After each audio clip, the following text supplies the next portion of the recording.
Hello, HTD family. I'm so glad to have you here with me today. Today I'm going to run you through a lesson that teaches us to chase purpose, not power. To chase purpose, not power. And that is the topic today. Chase purpose, not power. And I believe this message is going to not only open your heart, but also it's going to challenge your thinking. Okay? It's going to encourage your walk with God. And we're going to look at a story that many of us have heard before. I know just about everybody's heard the story. It's the story of the Tower of Babel. Okay, so whether you've heard it or not, I want to invite you guys to please hear it again with fresh ears, okay, and an open heart, because there's a timeless truth that's hidden in this story, guys. A timeless truth hidden in this story that speaks powerfully into our lives today. So the Tower of Babel, the story can be found in the book of Genesis, chapter 11. It's the very first book of the Old Testament. Genesis 11, and it's verse 4. And here's how it reads. They said, "Come, let's build ourselves a city and a tower whose top will reach into heaven, and let's make a name for ourselves. Otherwise, we will be scattered abroad over the face of all the world." Sounds pretty deep. Let's read it again. They said, "Come, let's build ourselves a city and a tower whose top will reach into heaven, and let's make a name for ourselves. Otherwise, we will be scattered abroad over the face of all the earth." So, this single verse, it gives us a clear picture. It gives us a clear picture of what was happening at that time. Not just in the physical world, but in the hearts of the people. So let's unpack this together. So it starts with the beginning of a big idea. All right. At this point in the Bible, all the people on earth, everyone, spoke one language. The entire planet was just one language. Imagine that. So they'd begun to settle in a region called Shinar. So life was stable. People were beginning to build things and create. But that in itself wasn't wrong. That in itself wasn't wrong. God created us to build, to be fruitful and to multiply. But the problem wasn't what they were building. It was why they were building it. They said, "Let's make a name for ourselves." That's where everything changed. Instead of seeking to honor God, they were now seeking to exalt themselves. Instead of trusting in God's plan to spread out and fill the earth, they said, "Let's stay here. Let's take control. Let's protect our own future." Do you see it? Do you see it? This wasn't just about a tower. It was about independence from God. Self-glorification can be pretty dangerous, guys. The Tower of Babel represents something that we still see today. The human desire to be in control, to gain power, to make ourselves great, and to build our own version of security without God. They didn't want to follow God's plan. They wanted to follow their own. And let's be honest, we've all done this. I know I have. We've all made decisions without praying first. We've chased goals that had more to do with our name than His name. We've all felt the pull of pride that says, "I've got this. I don't need help. I don't need God to tell me what to do."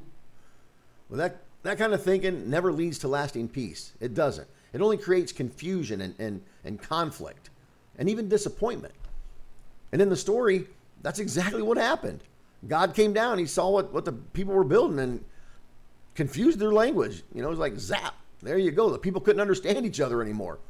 And the work stopped. They stopped building that tower. They were scattered. The very thing they were trying to prevent. Can you guess why? Well, because their plan wasn't aligned with God's will. God isn't against our dreams. He's against our pride.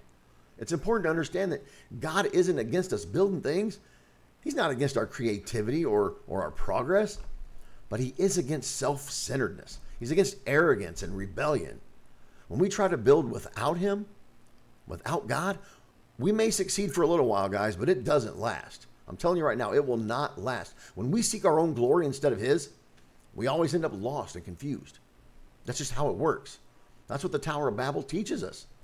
Any plan that puts self above God will eventually fall apart. It's going to happen. Build with God, not without Him. Just build with God, not without Him. There's sort of a moral to the Tower of Babel. Okay, it might be simple, but I think it's pretty profound. I think the morals: trust God's plan more than your own. Trust God's plan more than your own. He sees the whole picture, guys. He knows what's best. He knows the beginning, He knows the middle, and the end. And when we surrender our plans to Him, when we build with Him, we can live in confidence, clarity, and in purpose. let me tell you something powerful. Okay? I want you to listen to this, HTD family. You don't have to build your life alone. You don't have to build your life alone. You don't have to try to hold everything together. You don't have to chase significance by making your own name great. God already knows your name, and it's written on his heart. Let him guide you. Let him be the foundation. Let him decide where you go, how you grow. That rhymes. Where you go, how you grow, and what you build. When he's at the center of your plans, you'll never be scattered. You'll be established. Let's speak truth over our lives today, guys, okay? Here's today's affirmation, okay? Here it is. I'll put it on the screen for you. Whoops. There it is. So this is today's affirmation. I trust God's plan and build my life with him. I trust God's plan and build my life with him. Let's say it together, guys. And let it settle in your spirit. Let it settle in your spirit. Let's say it together now. Sorry, I don't know if you started yet. A little tickle in my throat. I trust God's plan and build my life with him. Let's do it again together. I trust God's plan and build my life with him. Let me grab a drink real quick, guys. So that's how we avoid confusion, okay? That's how we avoid chaos and collapse. That's how you build a life that's strong, a life that's meaningful, you know, one that's unshakable, by letting God be the architect. Amen. Amen. Let God be the architect. Amen. Say amen with me, guys. Say it with me right now. Say it with me.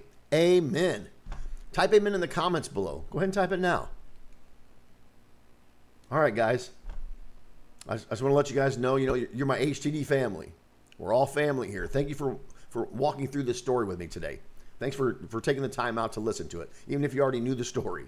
The Tower of Babel, it may be this ancient history, you know, but its lesson is as fresh as ever. Let's not build towers for our name. Let's build lives for his name. That easy. Let's not chase power or recognition. Let's chase purpose. And let's not rely on our own wisdom. Let's rely on the one who made us, the one who saved us and loves us. God's plan is better. His way is higher. And when we follow him, we'll find everything we're looking for and more. So before we close, guys, don't forget, like, share, comment. Don't leave without subscribing to my channel if you haven't done so. It'll help my channel grow. Like, share, subscribe, comment. Anyway, thank you guys. Until next time, as always, stay faithful, stay focused, and stay blessed. God bless you all.